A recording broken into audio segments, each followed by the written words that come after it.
Instead of trying to change the white man in your mind, make you accept us, we change the mind of the black man and make him accept himself. And as soon as he accepts himself, he'll solve his own problem. He won't be trying to force himself into your factory and into your bedroom and into your kitchen. With no education, you have neo-colonialism instead of colonialism, like you got in Africa 9, like you got in Haiti.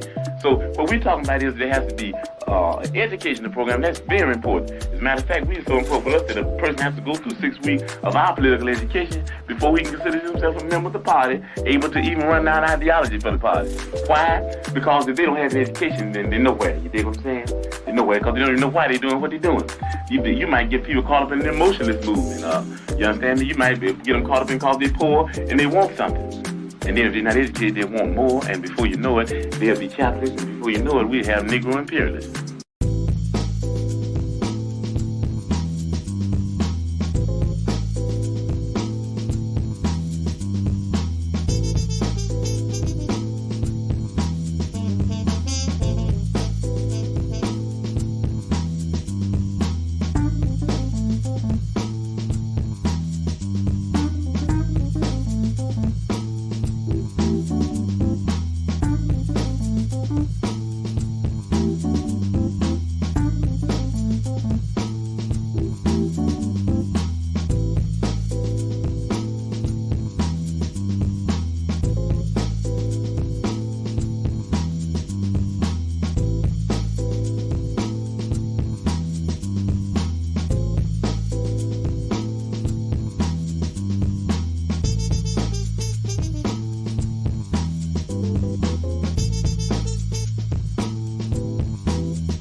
Peace and Black Power family. It's Brother Agyei Tyehimba from Harlem Liberation School, where, as you know, we teach Black people, new Africans, to wake up, clean up, and stand up.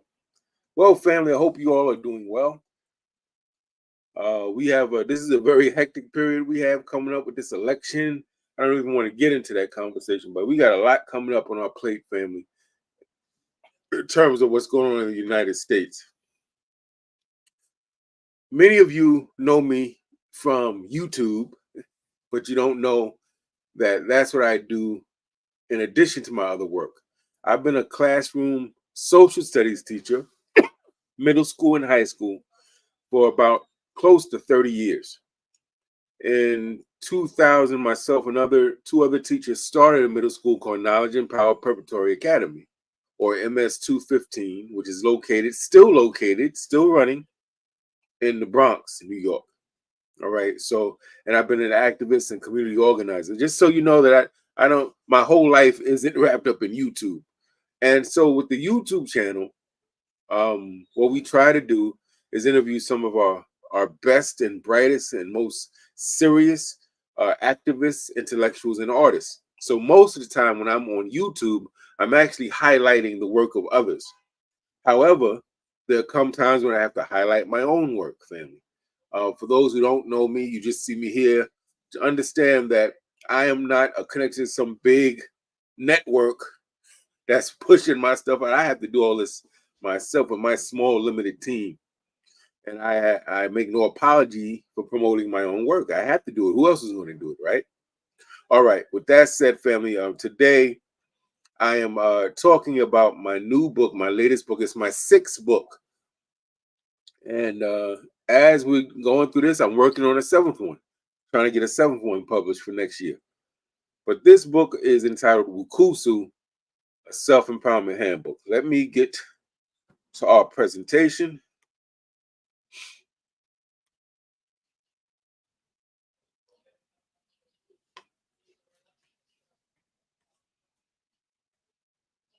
All right.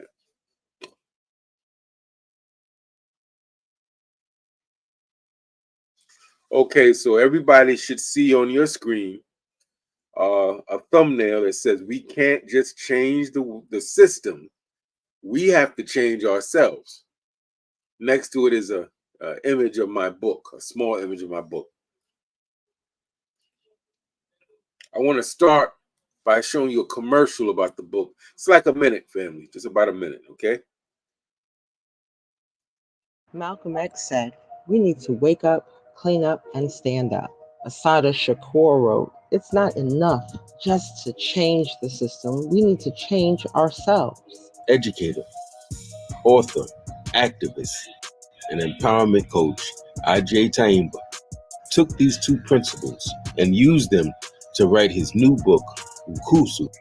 This book is a tool anyone seeking to become empowered can utilize to become a community asset rather than a community liability.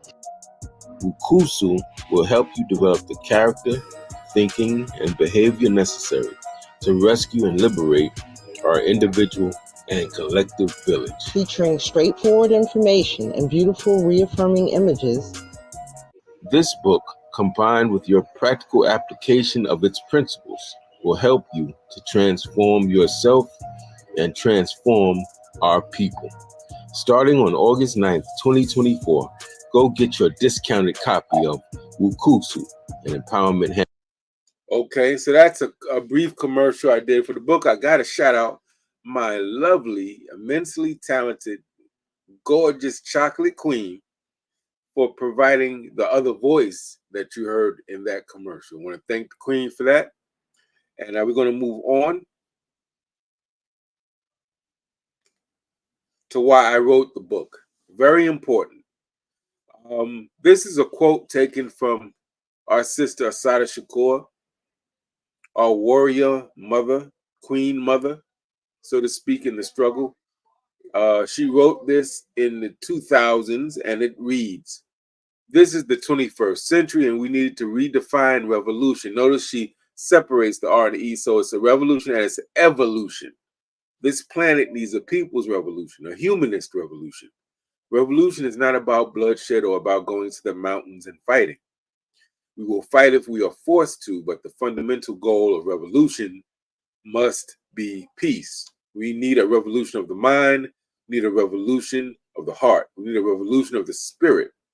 The power of the people is stronger than any weapon.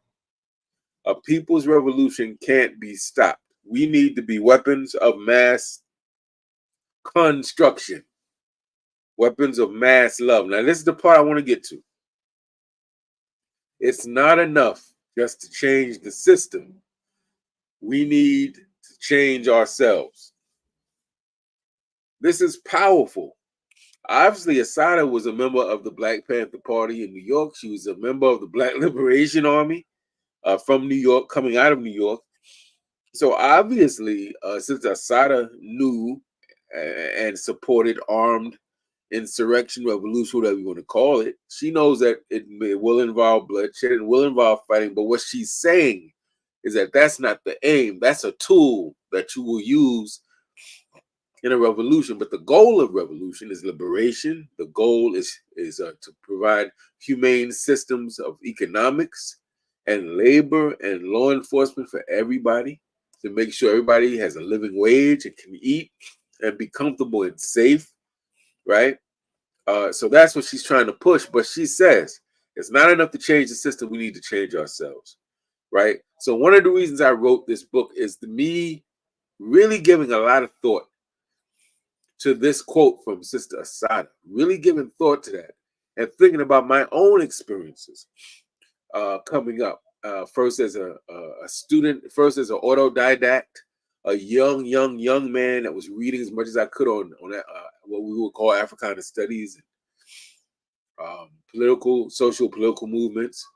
And then as a young student activist in college, and then as an educator and activist, a scholar activist at Cornell, and then as a young educator and activist and community organizer.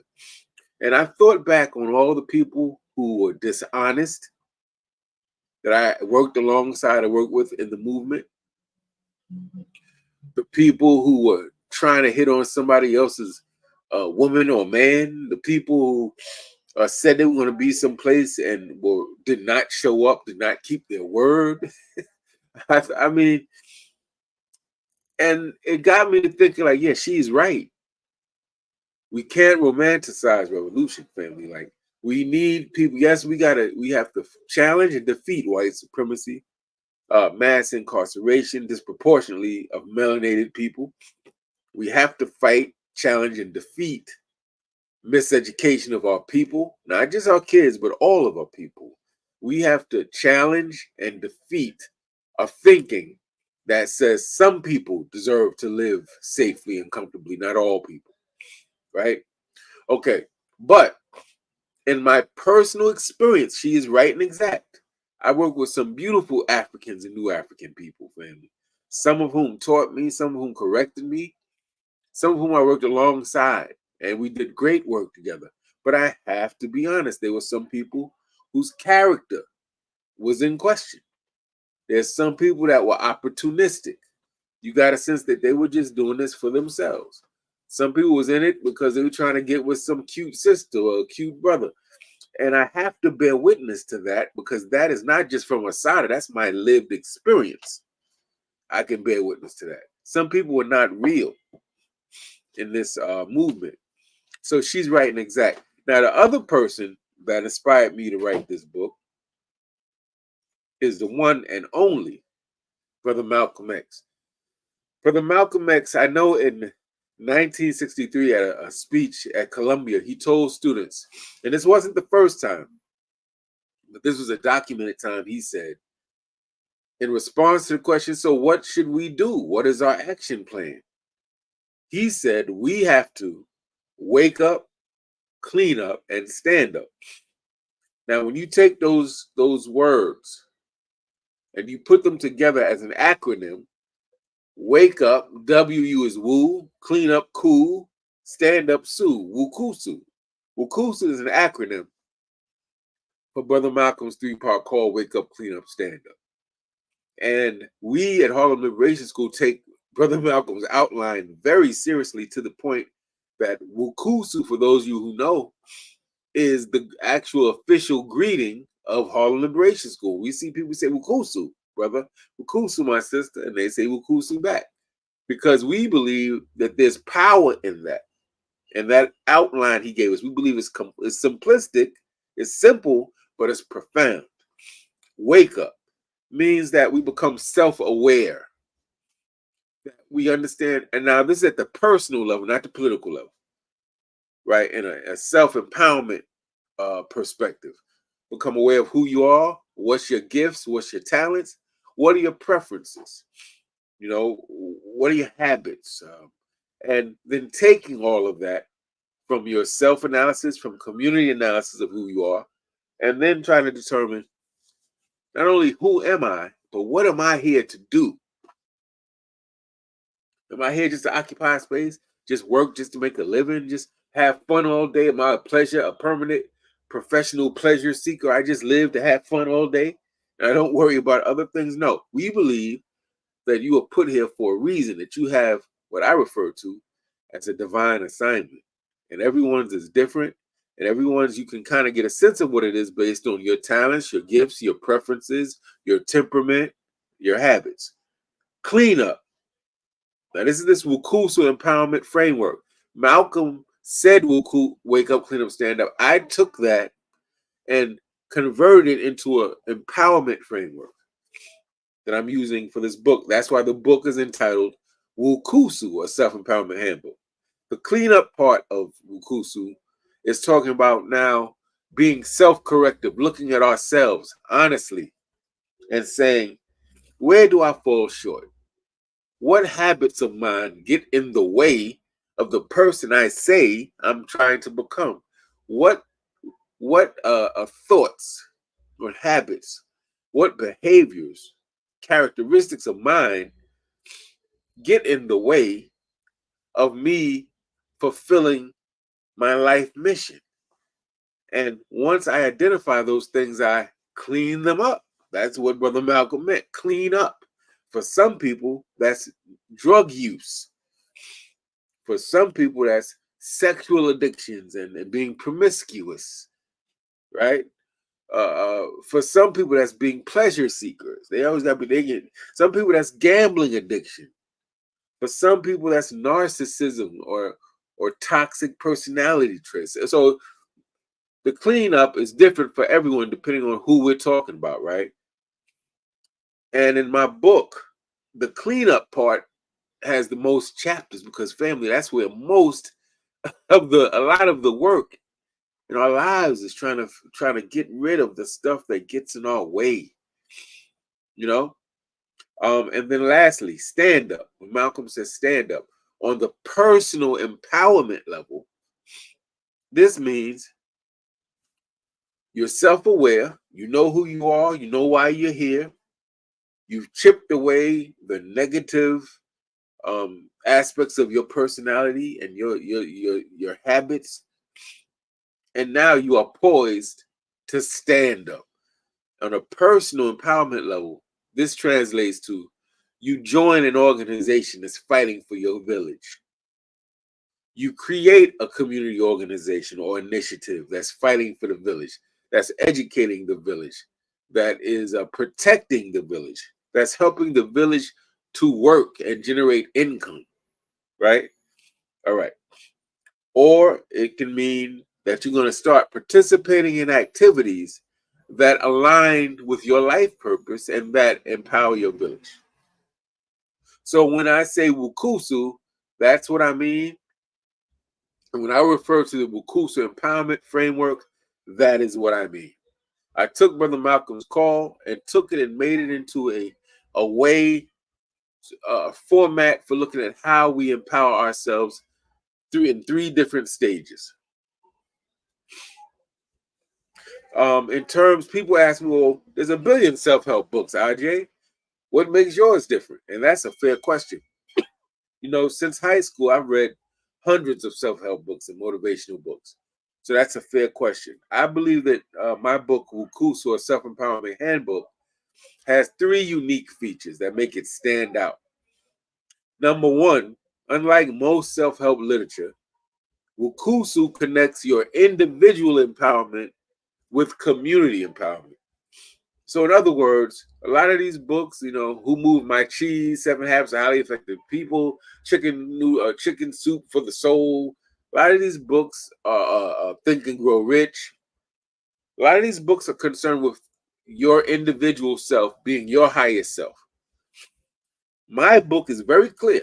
We are African and New African people, or some say we're the indigenous people of the United States. However you look at it, our worldview and cosmology is collective. We don't just see ourselves as rugged individuals just living for ourselves, just, you know, do whatever we want to do, living our best life. You know, all the little language that we pick up from other people, right? But that we are connected to communities and to villages that shape who we are, that shape our worldview, that teach us and provide tutelage and nurturing. So this book links your personal development with being something that you need for you, but ultimately you want to be your best self, not just for yourself, aggrandizement, but to benefit your family, to benefit your village, your neighborhood, and your people, family. Very clear on that. And that's what makes this book different. The second unique feature of WUCUSU is that I believe it answers and it addresses the most basic and common questions that people have regarding a self-empowerment book, you know, or about their lives. Who am I? What am I here to do? What's my purpose? What elements of my personality need to be transformed?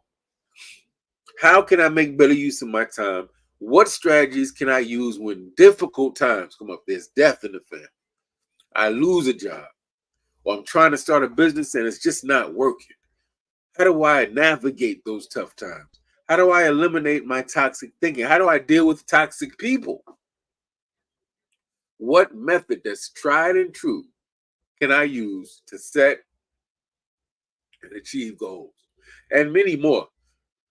These are some of the critical questions, right, that people have when it comes to their self-empowerment. And my book does not dance around and answers those.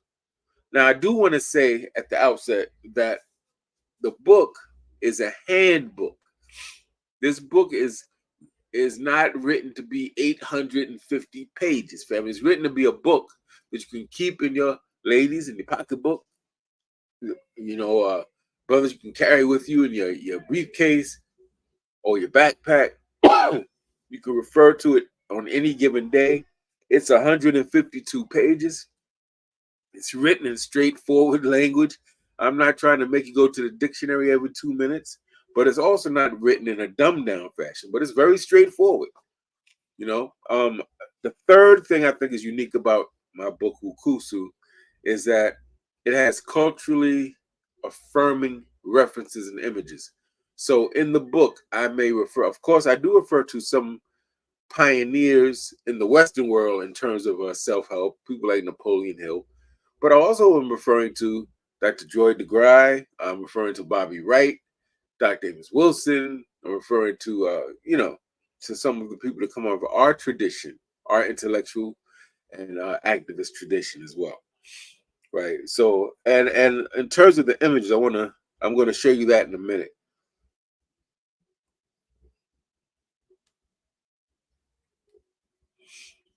In terms of the content, I broke it up into 2 images. You'll see that if you look at the chapters, 1, it's time to develop your superpowers. That's kind of the introduction. And I'm talking about empowering yourself using the analogy of developing your superpowers. I talk about what is WUCUSU and what is empowerment. What's the benefits of being empowered? Knowing thyself. And in that part, you actually are going to take certain personality tests online. You're going to take a survey of yourself, but you're even going to, and I've never seen this before in any other self-help book, the survey you take of yourself, you're going to share that with, I think I say up to 5 to 10 people that know you well, that have worked alongside you, maybe that are family members, that are friends, co-workers, classmates that really know you well, and you're going to get their take on your personality. Because it's one thing for us to fill out our personality survey and everything's perfect, right? But then you go to your friends, your relatives, your co-workers, your classmates, and they are going to see some of the things about you that you don't see, because we all have, as my queen refers to, we all have blind spots, things we just don't see about ourselves, or things we see and we refuse to acknowledge because, people often want to appear flawless and we're not, right? So the Know Thyself chapter is part of that wake up, getting to know who you are. And then, of course, chapter 5, determining your life mission. Very important. Chapter 6, toxic thinking. We talk about what does it mean to have toxic thinking. We talk about negative self-talk. You're up for there's a contest. You you do films, and there's a contest for films, and somebody said, oh, you should apply, you should register, and you said to yourself or to that person, you say, oh yeah, I'm not good enough. I haven't done it long enough, and I never win stuff. That negative self, doubting yourself, talking yourself out of blessings and opportunities, right? So we talk about what causes that. We talk about examples of that, and then the following chapter, chapter 7, food for thought. Now talks about ways that you can defeat toxic thinking, right? And you do that by substituting those toxic thoughts with empowering, affirmative, positive, can-do thoughts. And so in that chapter, I have some very powerful Bible scriptures. I have some powerful life lessons. You're going to find that very helpful when you have these, and it will help you the more you do those affirmations and look at these verses and these life lessons. It'll help you by feeding your brain, your subconscious mind, these positive thoughts. It helps to displace the negative thinking, right? The negative stuff that comes in your head. And then, of course, we talk about time management. We talk about developing the gratitude attitude, self-esteem and confidence, but becoming purpose-driven, overcoming your fear, setting and achieving goals. 16, we talk about empowered people and how they must serve the community. So that's where we hammer home this idea that, because now we're in the stand-up part of the book, we're talking about, okay, you need to take a step towards becoming a leader in your community. Exert leadership. We talk about being conscientious, meaning that not that empowered people don't just do something, they do something to the best of their ability. They're striving for excellence, right? We talk about 18, what to do when times get tough. Very good suggestions for the ways that you get through challenging times, trying times, those rainy days, because we all have them. I don't care what school you went to, what sorority fraternity you in, you know, what golf club you remember, you remember of, how many African languages you speak. We all, regardless of your consciousness level, your educational level, your income level, we all go through trying times. And many of us were never given a set of techniques or a method to be able to navigate those trying times. Many people who are otherwise decent people, level-headed people, confronted with a trying time, a death of a very important family member, loss of their job, their health declines. And because they're not equipped to, and they don't know how to navigate those tough times, some people fall into depression, some people become suicidal, and a number of other tragic things. That's a very important chapter.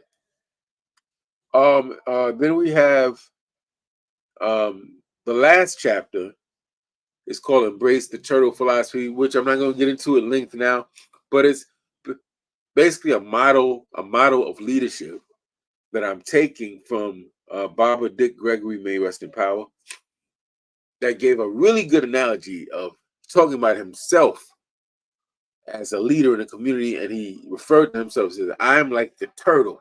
And he broke down what that meant, and it's powerful, and I shared in the book, and I add on to it.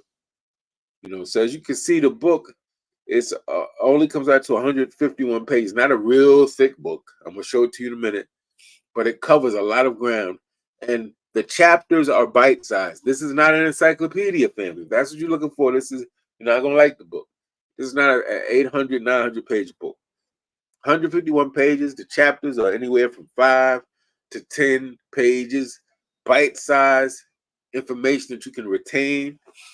And I also, at the end, I give you most of the resources that I use.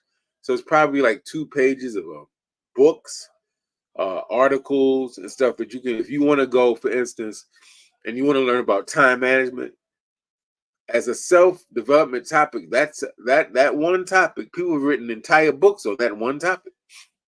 I'm trying to cover a lot in one book, right? But if you want to know a whole lot about time management, I give you some of my resources, or gratitude, or self-esteem, or being toxic. I give you my resources. You can go do independent research and further your knowledge and information. But remember, this is a handbook. And I should also say, the purpose of me writing the book was to put self-help and self-empowerment tools that I've been using throughout my life, that I've learned about throughout my life. I told you I read hundreds of books on self-empowerment, and things that have worked for me, that I know work. But also, it's because I'm a personal empowerment coach. And so this book serves as the handbook for my business when I'm coaching clients. This is the book they're going to use. If those who are going to take my online course that I'm finalizing now, that course will come out of and from this book, the activities, the content, right? All right. Now, let's go and look at some of I told you about these powerful, culturally affirming images. This is, of course, is not all of them in the book, but this is some of I think the more powerful. So if you look at those pictures, what do you notice about those pictures? Just take a minute, look at each one, soak it in, let your mind absorb it. What are some of the features, the characteristics? Well, naturally, I include all genders. I include a range of ages or generations. So you have a little girl, you have a 20-something, your young woman, you have a middle-aged brother, you have a couple, you have a grandfather, a grandfatherly age. He's meditating on how he will overcome his fears. I have two older sisters who we might look at as grandma. One is reading a book, one is saying she's thankful, right? We got a brother on a motorcycle that is purpose driven. He's driving right toward the exit sign of purpose. Each one of these pictures represents a chapter in the book. So the picture to the top, to the left, with the sister in the namaste position like this, is about developing focus. Next to her, the brother with the dressed in African garb with the clock hovering over his hand, that's time management. The next one with the older brother who's meditating is a chapter about overcoming your fear. The next one with the child looking in the mirror saying she can do anything is about self-esteem and confidence. Then on the bottom, the motorcycle picture is the chapter on purpose. The picture next to that with the couple dressed like superheroes is the introductory chapter talking about it's time to unlock your superpowers. The picture next to that is with the elderly sister, the elder, is the benefits of becoming empowered, that chapter. And then next to her is another elder, and that picture is the picture for the chapter on adopting a gratitude attitude. So you see, and most of them have what? Natural hairstyles. There's some dark-hued brothers and sisters. There's some who are lighter skinned, but you can tell even with black and white imagery that everyone in these pictures is a black man, woman, or child, clearly. And there is nothing wrong with that. Depending on who writes a book that you read, you're going to see images of the people that maybe they represent, they're familiar with, right?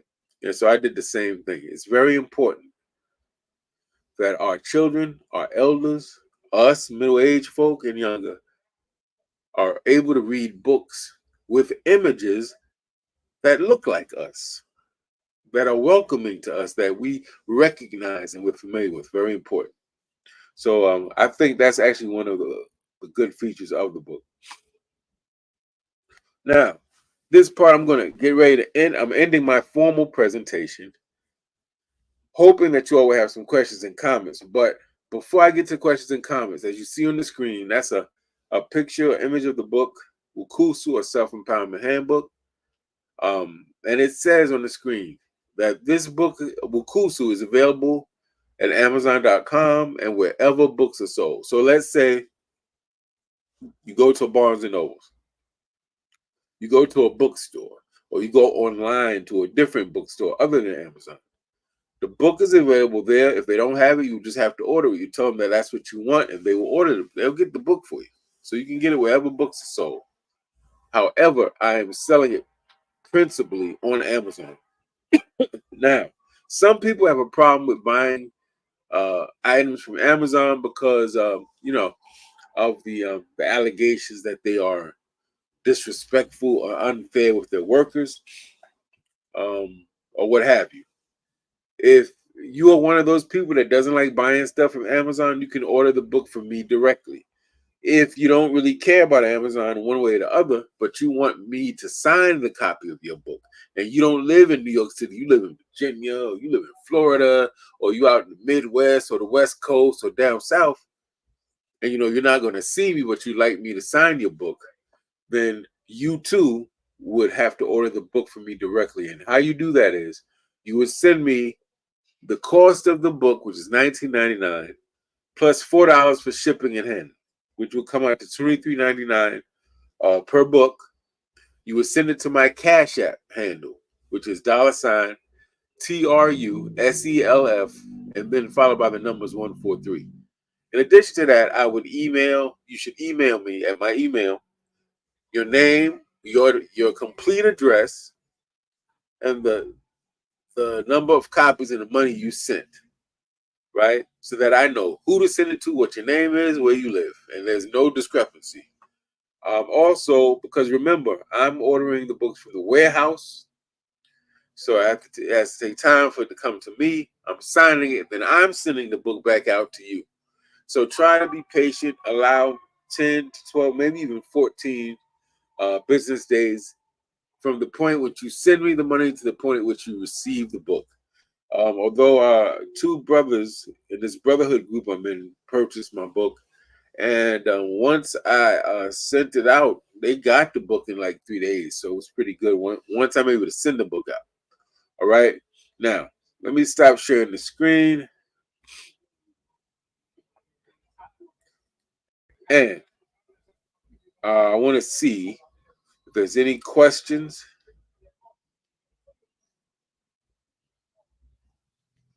Okay. So Queen says, "WUCUSU to the family," and someone put a very disrespectful comment. I'm not going to show the comment, but what I'm going to say is, family, I love when people bring the hatred, and I love when they bring the love. You know why? I take both hatred and love and use it to get up early, to work hard, to have initiative. So it's none of it is wasted. You come with the hate, I'm gonna take that hate and it's gonna fuel me. Come with the love, I'm gonna take the love and it's gonna fuel me. So I thank this individual for their very tasteless comment, which I'm not gonna show. But thank you anyway for exposing who you are and who you come from. And God bless you. My beautiful, lovely queen reminds us to please subscribe, like, and share. And family, let me tell you, I come from Harlem. We don't you know how the Bible says suffer fools gladly? I don't know if we do that well. Where we come from, we're taught you don't say anything or write anything or type anything on through distance that you would not say in someone's face. That's how we get that. That's how men and women get that. So for this individual, I hope that you learn some manners and some respect. For the rest of you, thank you for joining. I want to know, are there any questions before we go? Any things that maybe my presentation did not answer, or that you'd like some clarification or you'd like me to elaborate on? Take a few minutes to do that. In the meantime, I'm going to show you the book, WUCUSU Self-Empowerment Handbook. The book is doing pretty well on Amazon, and I've had a number of people order it from me directly. I'm very happy to see that, because as I can see by this individual's comment, like a lot of us family might be good people, might have potential, but we got to grow up. We got to work on our maturity. We got to work on sometimes being insecure and overcompensating for our insecurity by being overly loud, overly boisterous, overly attention seeking, and getting into all types of trouble and foolishness because we're overcompensating because we feel inadequate. You know, we have to work on our honesty and being transparent, not just with other people, not in terms of where we were, what we was doing, and who we were doing it with, but who we are. What are our intentions in this organization? What are our intentions in this relationship? What are our intentions on this job, right? That level of transparency. What are the things I need to do to be a better worker, classmate, parent, lover in this relationship? That level of honesty and transparency. We have to work on things like not being competitive with each other. That low vibrational spirit where you see a brother or sister shining and maybe you're not shining or not shining like they are, and you feel jealous. So now you want to, do things, for instance, like put up real ugly and negative comments or, that type of thing. We have to work on that lower self, because we are so much better than that. So Sister Asara Shakur, she says we can't just challenge systems. We have to challenge ourselves. We have to be better. And what you will see, I don't care if you're in the church, you're in the mosque, you're in the Masonic lodge, you're in the community, you're on the block, wherever you are, you're going to notice an element of our people that are beautiful, upright, loving, nurturing, and kind, you're going to see an element of our people that distrustful, cynical, backbiting, insecure, petty, competitive, and that we have to get rid of that low vibration. And that's what my book,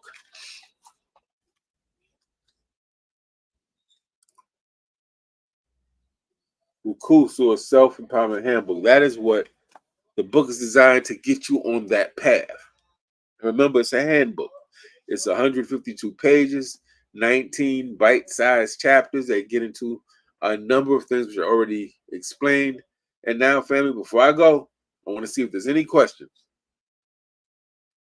and respectable comments. Going once, going twice.